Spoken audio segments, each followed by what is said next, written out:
So hello friends, we are starting with the next part of the CTP, that is triarchic theory of intelligence. And जो ये theory थी वो किसने दी थी? विलियम स्टर्नबर्ग ने। विलियम स्टर्नबर्ग ने कहा था कि हमारे पास तीन तरह के मेन जो हैं वो मेन कंपोनेंट हैं इंटेलिजेंस के। कौन है? Practical, creativity and analytical. PCA, practical, creative and analytical. अगर हम बात करते हैं अब यहाँ पे ये कैसे एक दूसरे के साथ इंटर रिलेटेड हैं। अगर जैसे बात करें तो क्रिएटिव है तो एक्सपीरियंशियल लर्निंग ज़्यादा होगी इसकी। एनालिटिकल है तो वो क्या करेगा? कंपोनेंशियल ज़्यादा सोचेगा। प्रैक्टिकल की बात करते हैं तो कंटेक्चुअल ज़्यादा सोचेंगे। अब उसके बाद आता है कि जो कंपोनेंशियल है, एक्सपीरियंशियल है या कंटेक्चुअल है। अगर हम कंपोनेंशियल बोलते हैं तो हमारे पास कौन सी आ जाएगी? यहाँ पे एनालिटिकल की बात हो रही है। अगर हम एक्सपीरियंशियल की बात कर रहे हैं तो क्रिएटिविटी की बात हो रही है। कंटेक्चुअल की बात कर रहे हैं तो प्रैक्टिकल की बात हो रही है। अब यहाँ पे अगर हम देखें तो हमारे पास कंपोनेंशियल में किस तरह की होगी? Think, abstract and process information effectively, कि किसी भी आइडिया को एब्स्ट्रैक्ट तरीके से सोचना और इन्फॉर्मेशन को, जो उसमें से हमें इन्फॉर्मेशन मिल रही है, जो भी हमें सूचना उसमें से मिल रही है, उसको प्रॉपरली उसको प्रोसेस करना। एक्सपीरियंशियल लर्निंग, अगर हम एक्सपीरियंशियल की बात करें इंटेलिजेंस की, तो नए नए आइडियाज़ फॉर्मुलेट करना और जो अनरिलेटेबल फैक्ट्स हैं उनको सबको कंबाइन करके एक न्यू आइडिया क्रिएट करना, उसको हम कहेंगे एक्सपीरियंशियल लर्निंग या क्रिएटिविटी का पार्ट। उसके बाद हमारे पास आता है कंटेक्चुअल। कंटेक्चुअल की बात करते हैं तो हम ऐसा इन्वायरमेंट क्रिएट करना कि जिसमें जो उसकी स्ट्रेंथ है वो इंक्रीज़ हो और जो उसकी वीकनेसेस हैं वो कम हो। Maximize one's strength and compensate one's weakness. उसके बाद हमारे पास आता है मेंटल एबिलिटीज़ की। तो लुईस थर्स्टन ने हमारे पास दी थी कितनी टाइप की जो थी हमारे पास मेंटल एबिलिटीज़, वो थी 7 टाइप्स की। तो अब हमारे पास जो है वो 7 प्राइमरी मेंटल एबिलिटीज़ है, PMA, प्राइमरी मेंटल एबिलिटीज़। अब इसके बाद अगर हम देखें इसमें तो हमारे पास ग्रुप फैक्टर थ्योरी आ जाएगा। और जो हमारे पास इसमें group factor theory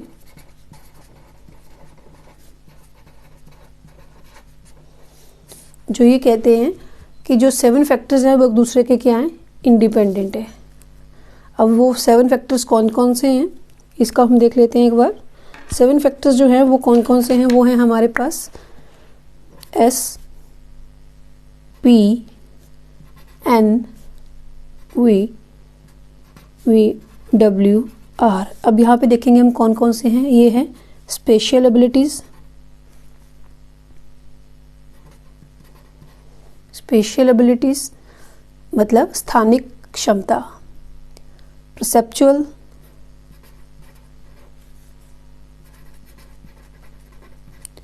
it means अवधारणात्मक क्षमता। N means numerical ability. Then verbal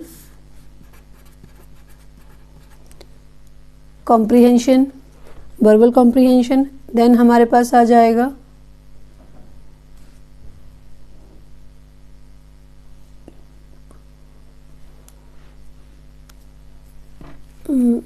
उसके बाद हमारे पास आ जाएगा वर्ड फ्लुएंसी,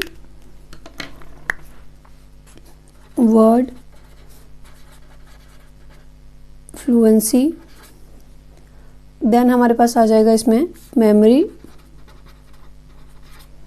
एंड देन आ जाएगा रीजनिंग। तो ये हमारे पास 7 टाइप की बेसिकली जो हैं मेंटल एबिलिटीज़ हैं।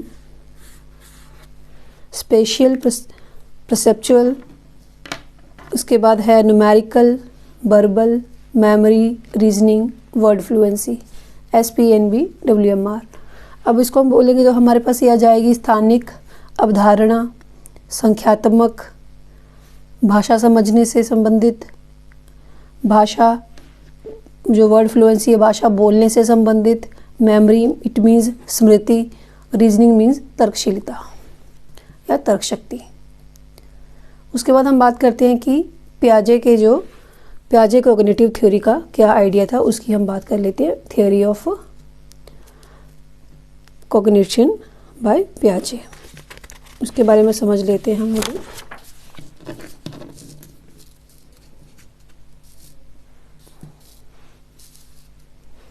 चलिए उसके बारे में बात करते हैं। तो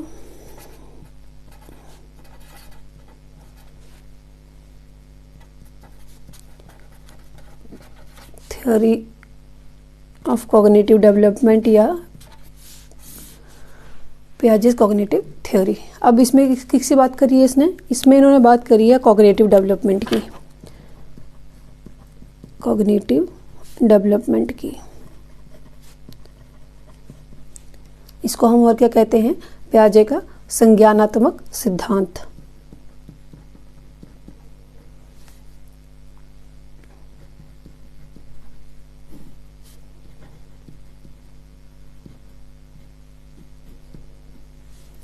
संज्ञानात्मक सिद्धांत।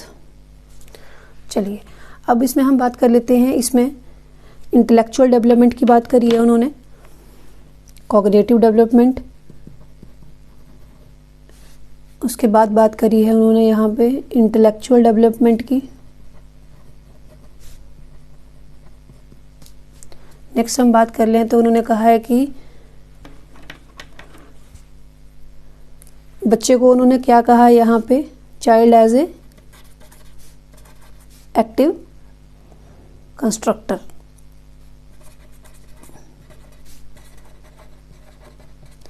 इट मीन्स बच्चा जो है वो सक्रिय निर्माता है, एक्टिव कंस्ट्रक्टर या बिल्डर ऑफ नॉलेज। ज्ञान के सक्रिय निर्माता या सक्रिय निर्माता को कहा है उन्होंने बच्चे को।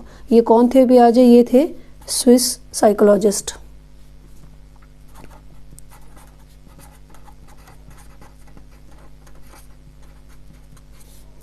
स्विस साइकोलॉजिस्ट थे।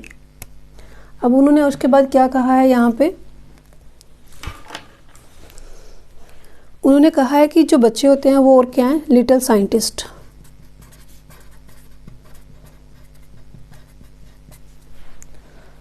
अब उन्होंने कहा है उसके बाद जो बच्चे हैं, स्कीमा की बात करी है उन्होंने। और जो हमारे पास है, बच्चे अपनी जो है स्कीमा को कैसे बनाते हैं और कैसे उसको कंटिन्यूस रखते हैं। स्कीमा बेसिकली क्या होता है? एक तरह से स्कीमा हम बोलते हैं मेंटल स्ट्रक्चर को। जो हमारी एग्जिस्टिंग नॉलेज होती है या प्रीवियस नॉलेज होती है उसको हम कहते हैं स्कीमा।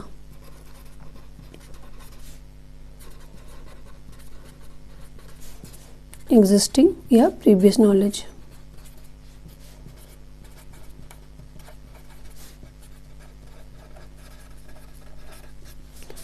उसके बाद हम बात करते हैं, उन्होंने कहा है कि बच्चे जो है वो एक्टिविटी के द्वारा अपने स्कीमा मतलब अपने ज्ञान का जो है निर्माण है वो कंटिन्यू रखते हैं। जो पियाजे थे वो एक रेडिकल कंस्ट्रक्टिविस्ट थे। देन हम बात करते हैं कि जो पियाजे का जो सिद्धांत है या प्रिंसिपल है वो हमें ये बताते हैं कि बच्चा एक मानसिक और संज्ञानात्मक संरचना के साथ पैदा हुआ है जो 14 या 15 साल की उम्र में अधिकतम विकास प्राप्त करता है। तो वो कहते हैं कि कॉग्निटिव और जो उसकी मेंटल इंटेलिजेंस है बच्चा उसके साथ पैदा होता है और उसकी जो मैक्सिमम जो उसकी इंटेलिजेंसी और जो उसकी कॉग्निटिव और इंटेलेक्चुअल डेवलपमेंट होती है वो 14 से 15 साल की उम्र तक होती है। तो उन्होंने जो है अपनी जो थ्योरी है जो उनकी कॉग्निटिव डेवलपमेंट है, stages of cognitive development, cognitive development, stages of cognitive development को उन्होंने 4 पार्ट्स में बांटा है। उन्होंने कलेक्टिव मोनोलॉग दिया था। कलेक्टिव मोनोलॉग मतलब कौन सी वर्ष तक चलता है उनका? 3 to 5 ईयर्स तक। उसके बाद है कि पियाजे के अनुसार विकास एक डिसकंटिन्यूस प्रोसेस है। तो उन्होंने कहा है कि development is a discontinuous process, पियाजे ने जो कहा है। एंड देन हमारे पास है कि जो एलिमेंट्स हैं वो कौन कौन से हैं? Maturation, experience, social interaction and equilibration. तो बेसिकली अगर हम इनको देखें तो हमारे पास कौन से हैं 4 parts? ESS, it means maturation, experience, S से सोशल इंटरेक्शन,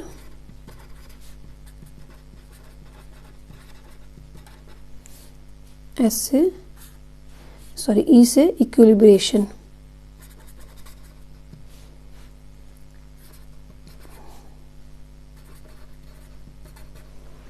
अगर हम इसको बात करें तो परिपक्वता,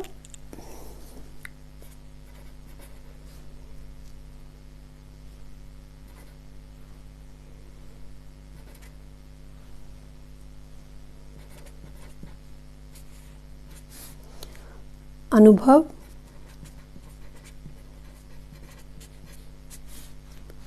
सामाजिक अंत्यक्रिया,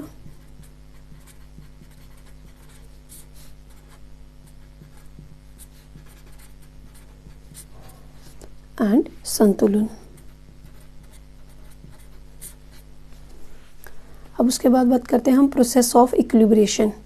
अब जो इक्विलिब्रेशन है वो जो है वो कैसे डिफाइन होती है, तो अगर हम बात करें यहाँ पे इक्विलिब्रेशन की,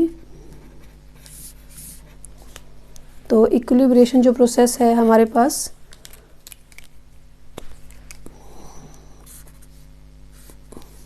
दो टाइप से होएगी, अडेप्टेशन के थ्रू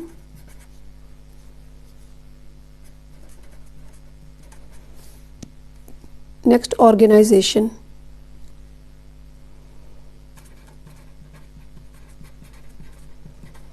सो अनुकूल और संगठन के द्वारा।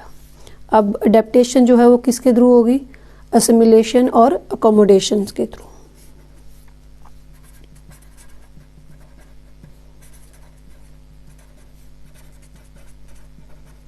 अकोमोडेशन इट मीन्स कि अगर इक्विलिब्रेशन संतुलन आना तो वो अनुकूल और संगठन के द्वारा आएगा। और संगठन के टाइप का हो सकता है कि जो बेसिकली अनुकूल हो गया, उस चीज़ के लिए अडेप्ट हो गया बच्चा, और देन हम क्या कि संगठन के द्वारा, जैसे हम स्कूल की बात करते हैं तो उसके बाद असिमिलेशन है, तो यहाँ पे आत्मसात या समायोजन के साथ कि वहाँ पे जो अडेप्टेशन है वो किस किस तरीके से हो सकती है, या तो वो खुद अडेप्टेड हो जाए या वहाँ का जो है वो किसी मतलब खुद को अपने आप खुद से होता है, या फिर है कि किसी और के सहयोग के द्वारा। अब अडेप्टेशन जो है वो अडेप्टेशन की प्रोसेस किस टाइप से होती है, प्रोसेस ऑफ अडेप्टेशन की अगर हम बात करते हैं तो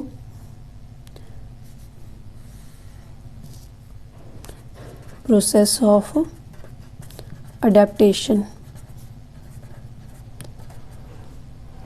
अब देखिए प्रोसेस ऑफ अडेप्टेशन जो है वो किस तरीके से चलती है।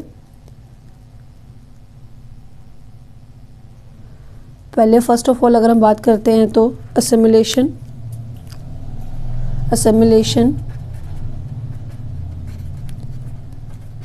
उसके बाद इक्विलिब्रियम, क्योंकि असिमिलेट हो गया तो वहाँ पे इक्विलिब्रियम आ जाएगा।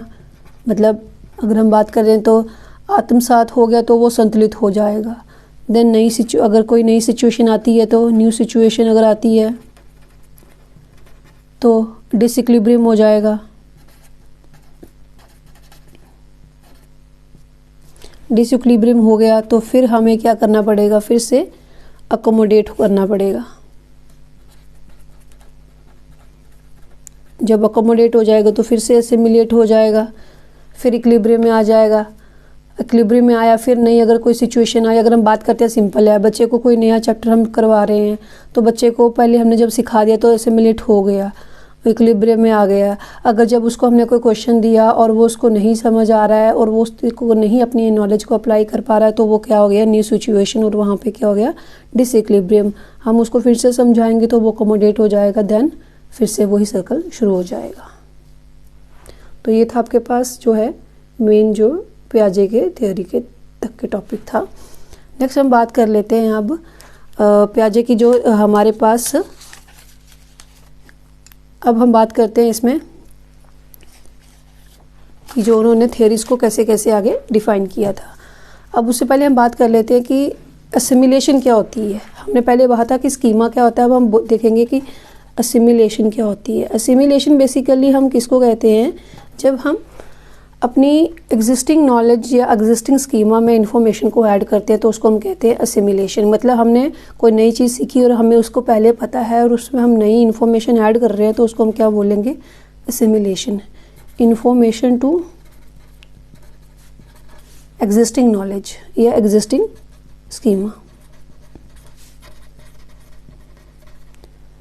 सो मतलब इंफॉर्मेशन ऐड करना कहाँ पे, एग्जिस्टिंग स्कीमा में। अकोमोडेशन क्या होगा, अब इंफॉर्मेशन जो है अपनी इंफॉर्मेशन में एडजस्ट करना, मैनिपुलेट करना और मॉडिफाई करना, तो उसको हम क्या कहेंगे, अकोमोडेशन। अब पहले हमने देखा कि हम असिमिलेट क्या कर रहे हैं, इट मीन्स इंफॉर्मेशन कर रहे हैं ऐड कहाँ पे, टू स्कीमा। अब अगर हम एग्जिस्टिंग स्कीमा में इंफॉर्मेशन ऐड कर रहे हैं तो हमें अकोमोडेट करना पड़ेगा उसको।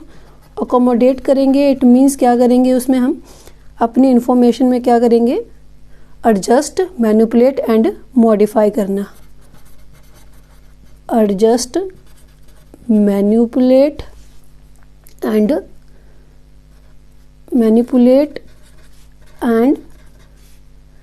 मॉडिफाई करना। किसको मॉडिफाई करेंगे, एग्जिस्टिंग नॉलेज को या अपनी इंफॉर्मेशन को जो है वो इन एग्जिस्टिंग इंफॉर्मेशन,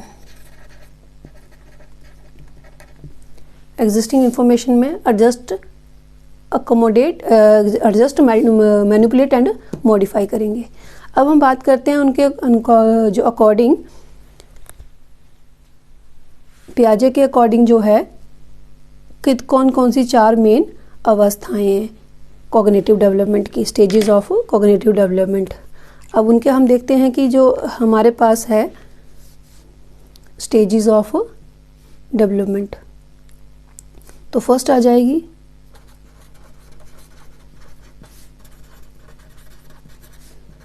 कौन सी डेवलपमेंट की बात हो रही है यहाँ पे, कॉग्निटिव डेवलपमेंट की बात हो रही है। अगर हम कॉग्निटिव डेवलपमेंट की बात करते हैं यहाँ पे, या संज्ञानात्मक डेवलपमेंट की, या संज्ञानात्मक विकास की। अब यहाँ पे हम देखें हमारे पास 4 स्टेजेस कौन कौन सी हैं, तो वो आ जाएगी हमारे पास सेंसरी मोटर, ये आपको याद रखना है, सेंसरी मोटर। देन हमारे पास आ जाएगी प्री ऑपरेशनल,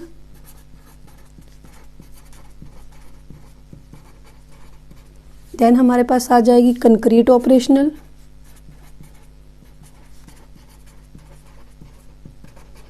देन हम बात करेंगे फॉर्मल ऑपरेशनल।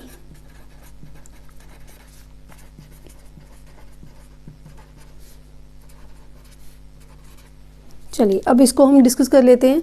अब ये जो है हम इसको कहते हैं संवेदी पेशीय अवस्था, पूर्व संक्रियात्मक अवस्था, पूर्व सक्रिय अवस्था एंड औपचारिक सक्रिय अवस्था। सेंसरी, प्री मोटर,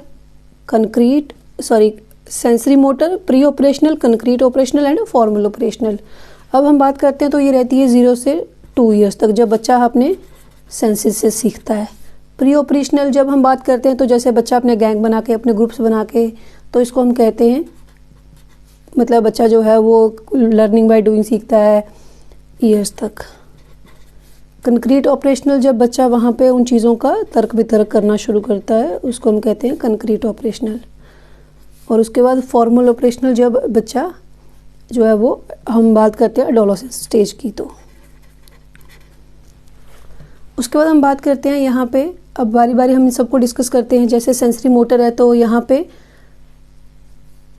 अब यहाँ पे जो सेंसेस के थ्रू बच्चा सीखता है, संवेदी पेशीय अवस्था में जन्म से 2 वर्ष तक की आयु होती है। ऑब्जेक्ट परमानेंस एंड जैसे एक्सपोजर कि हम बच्चे के सामने कोई चीज़ लेके आते हैं और एकदम से हम छुपा देते हैं, तो वो क्या हो गया कि उनको थोड़ी देर के लिए वो ऑब्जेक्ट को ध्यान में रखते हैं, उसके बाद वो भूल जाते हैं, तो इसको कहते हैं object permanence stage. Out of site and out of mind हो जाती है उनकी वो चीज़ थोड़ी देर में ही।